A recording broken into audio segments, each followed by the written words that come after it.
This channel does not promote any violent, harmful, or illegal activities. All content provided by this channel is meant for an educational purpose only. তৃণমূলের 50 সদস্য স্ত্রী BLO দক্ষিণ 24 পরগনার কুলপিতে তুমুল বিতর্ক। খেটের পোতা 219 নম্বর বুথের বিএলও তৃণমূল নেতা স্ত্রী, ভিডিওকে অভিযোগ বিজেপি সিপিএম এর। অভিযোগ ওঠার পরই ওই বুথে শুরু হয়নি এনুমারেশন ফর্ম বিলি। কেউ বিএলও হতে চাননি বলেই এই দায়িত্ব সাফাই শাসকের। আমি তো বিএলও আজকে নতুন দেয়নি, বিএলও আমি ছিলাম। আমার সঙ্গীরা যারা ছিল আশাকর্মী আইসিডিএস, তাদের তো সব মাস্টারই পেয়েছে, বাদ দিয়ে দিয়েছে। কিন্তু আমার এখানে কারো খুঁজে পাইনি বলে আমার রেখেছে। আর আমার কোনো অভিযোগ নেই, আমার না দিলেও আমার কোনো অভিযোগ নেই। আপনারা কে করতে পারেন, আমার কাছে বিএলও নিয়ে নিন, আমি বিএলও ছেড়ে দিন। আমার কোনো অসুবিধা নেই বা কোনো অভিযোগ নেই যে আমি করবো, এ অভিযোগ আমার নেই।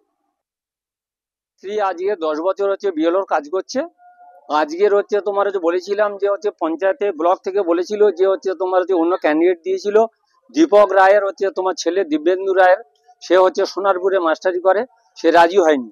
তখন পঞ্চায়েত থেকে বললো তাহলে যে আছে পুনরায় সে হচ্ছে বিএলও হোক।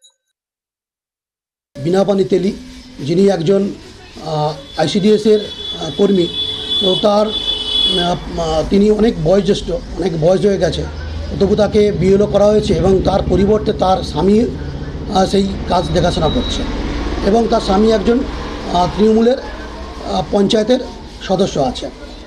তো আমরাও কমপ্লেন করেছি আমাদের ভারতীয় জনতা পার্টির পক্ষ থেকে, ভিডিও কাছে দেখা যাক এইটা কতটা কি সাকসেস হয়।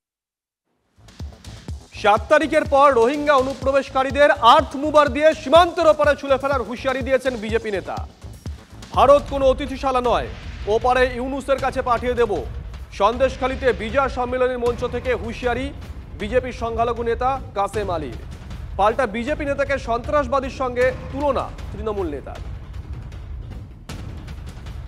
রোহিঙ্গা অনুপ্রবেশকারীদের চিহ্নিত করব, 7 তারিখের পরে একটা রোহিঙ্গা মুসলমানের নাম থাকবে না। জেসিপি করে নিয়ে যাব ঘোজাডাঙ্গা বর্ডারে কিংবা পেট্রোপোলের বর্ডারে, জেসিপি করে ওপারে ছুঁড়ে দেব।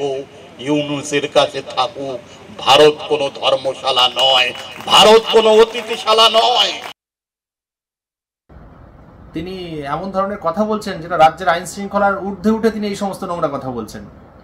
আর তাছাড়া 2026 সালে মমতা বন্দ্যোপাধ্যায় চতুর্থবারের জন্য মুখ্যমন্ত্রী হবেন, তার জন্য তাদেরকে প্রস্তুত থাকতেই অনুরোধ করব। আর তখন এই সমস্ত বিজেপি নেতারা যারা বড় বড় কথা বলছেন তারা কোথায় থাকেন আমরা সেটাও দেখব। 2002-এ ভোটার লিস্টে নাম নেই বলে হইচই ফেলে দেওয়া তৃণমূল কাউন্সিলরের নাম খুঁজে দিল বিজেপি সিপিএম। আর এরপরেই বারুইপুরে 13 নম্বর ওয়ার্ডের কাউন্সিলর তাপস ভদ্রের বিরুদ্ধে মিথ্যাচারের রাজনীতির অভিযোগ করেছে বিজেপি।